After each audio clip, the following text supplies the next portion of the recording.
শহীদুল্লাহ, আমার বাসা Halisahar J block. তো আমার ভাড়াটিয়া মোহাম্মদ কাউসার, পিতা হচ্ছে আব্দুল বাসেক, উনি সন্দ্বীপের বিএনপির পৌর কাউন্সিলর ছিল। সে দীর্ঘদিন ধরে আমার এখানে আছে, আমার এখানে ভাড়া দেয় না, এখন সে দলীয় প্রভাব দেখাচ্ছে। এটা নিয়ে আমরা মহল্লা কমিটিতে বসছি, বিভিন্ন জায়গায় বসছি, আমার সবগুলো ডকুমেন্ট এখানে আছে, আপনারা দেখলে জানতে পারবেন। কি উনি কোনো কিছুই মানতেছে না। এরপর 5 তারিখের পরে উনি বাসায় হামলা শুরু করে দিছে, নির্যাতন আরো বেশি শুরু করে দিছে। উনি আমার একদিন অপহরণ করে নিয়ে যেতে লাগছিল, কিডন্যাপ করে নিয়ে যেতে লাগছিল। আমার চিল্লাচিল্লিতে এলাকার লোকজন, আমার বউ বাইর হওয়ার পরবর্তীতে উনি এই কাজটা করতে পারেনি। তো এই 5 তারিখের পর থেকেই সে আমাকে এভাবে করে, এখন সে আমাকে 3টা ভুয়া মামলা দিছে, যে মামলাগুলি হচ্ছে সন্দেহমূলক। আমি চট্টগ্রাম বিশ্ববিদ্যালয় 28তম ব্যাচের ছাত্র।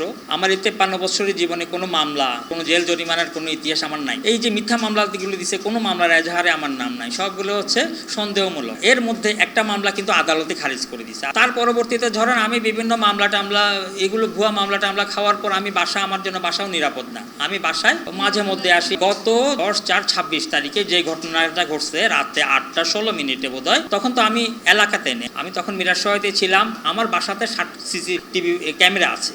60টা সিসি ক্যামেরাতে আমি আমার বাসার নিচে থেকে শুরু করে একটা লোক কোন দিক দিয়ে আমার বাসার সামনে দিয়ে কে যাচ্ছে, কে ঢুকতেছে, বাহির হচ্ছে, রাস্তা হইতে শুরু করে ঘর সব কিছুই দেখা। তো সেখানে যদি আমার উপস্থিতি পাওয়া যায়, তাহলে আমার বিরুদ্ধে যে মিথ্যা মামলাটা দিছে সেই মিথ্যা মামলাটাকে জায়েজ করা যায়। ওই দিন কোনো পুরুষ মানুষ ছিল না। আমি, আমার ভগ্নিপতি, আমার 2 জনকেও মিথ্যা মামলা দেওয়া হয়েছে। ও প্রতিদিন 1টা বাজে কর্মস্থলে চলে যায়, আস্তে আস্তে রাত 12টা। তাহলে ওই দিন যেদিন ঘটনাটা ঘটে সেই দিন শুধু ঘরের মধ্যে ছিল কি আমার বউ ছিল, 2টা বাচ্চা ছিল, ছোট বাচ্চা ছিল, আমার বোন ছিল, আমার মাটা ছিল। এর বাইরে কোনো পুরুষ মানুষ ছিল না। উনি বিষয় অভিযোগ যেটা করছে, ফুটেজে তো দেখছেন যে কি একটা অসহায় মহিলাকে 2 জন পুরুষ 1 জন মহিলা 3 জন মিলে মারতেছে। কেন হচ্ছে যে কি ওদের অভিযোগ হচ্ছে ও তর্কাতর নির্যাতন করে ঘর থেকে বের করে দেওয়ার জন্য। আসলে তো হচ্ছে ওর ঘরটা দখল করার জন্য ও এটা করতে। থানা যখন 999 ফোন করছি তখন থানা আসছে। থানা আসার পর উনি এসে কোনো ব্যবস্থা নেন। আমি মামলা 10 তারিখের ঘটনা আমি 11 তারিখে মামলা করতে পারি। থানা থেকে বলা হচ্ছে কি এটাকে আপোষ করে ফেলে। পরবর্তীতে আমি র্যাবকে জানাইলাম, তার পরবর্তীতে পুলিশ কমিশনারকে জানাইলাম,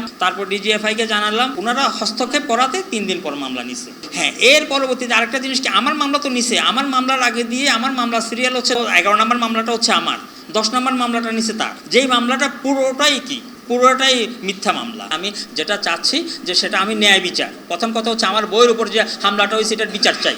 দ্বিতীয়ত আমাদের নামে যে মিথ্যা মামলাটা হয়েছে, এই মিথ্যা মামলাটা কি থানা নিল, এটা কোন যুক্তিতে থানা নিল? আমার যেই জায়গাতে আমার ভিডিও ফুটেজ থেকে শুরু করে সব ডকুমেন্ট আমার কাছে আছে, এর পরবর্তীতে কীভাবে মিথ্যা মামলাটা নিল? পুরো চট্টগ্রাম শহরেই আমার যেখানে উপস্থিতি ছিল না সেখানে আমি কি আসামি হইলাম। এটার আমি সুষ্ঠু কি বিচার চাই, তদন্তের মাধ্যমে এটা সুষ্ঠু বিচার চাই। আমার নাম আয়েশা আক্তার, আমি Halisahar J block 2 number let 8 নম্বর বাসা, বাড়িওয়ালার স্ত্রী বলতেছি। এপ্রিলের 10 তারিখ সেদিন রাত 8টায় কাউসার আমাকে ভিতর থেকে গালিগালাজ করতেছে, পানি নিয়ে ঝামেলা করতেছে আমার ননদের সাথে। তো আমি বলতেছি যে এই যে ওরা পানি চালাবে না, ওদের পানি বন্ধ করে রাখলে ওরা পানি কিভাবে পাবে? সে গালিগালাজ করতেছে আমার হাজব্যান্ডকে। এরপরে আমাকে বলতেছে যে তুই বাইরে হয়ে আয় না, ভিতর থেকে কেন বলতেছস? আমাকে ইশারায় ডাকতেছে যে তুই বের হয়ে আয়। পরে আমি দরজা খোলার পরে ও ওয়াইফ জুতা নিয়ে, ওরা আগে থেকেই প্রস্তুতি নিয়ে রাখছিল যে আমাকে মারবে। এর আগে অনেকবার এভাবে আমার উপর হামলা করছে, আক্রমণ করছে, আমার বাসার দরজা ভেঙে আমার ঘরের জিনিসপত্র লুটপাট করছে, আমাকে অসহনীয়ভাবে নির্যাতন করছে। তখন কোনো সিসিটিভি ফুটেজ ছিল না, সেজন্য আমি এগুলো সংগ্রহ করতে পারি নাই। এখন র্যাব বলার পরে আমি আমার বাসায় ক্যামেরা লাগানোর পরে ও হয়তো বুঝতে পারে নাই।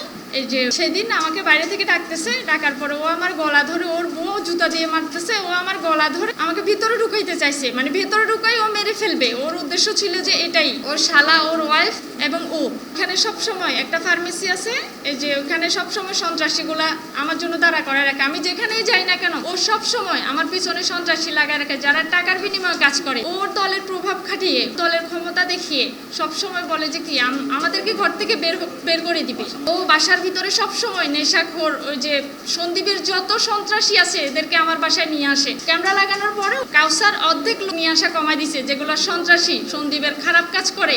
আমরা তো বাসা থেকে দরজা খুলে বের হব, ওই নিরাপত্তাও পাই না বাসার ভিতরে। ওদেরকে একাধিকবার আমরা বলছি যে আমাদের ঘর ছেড়ে দেওয়ার জন্য।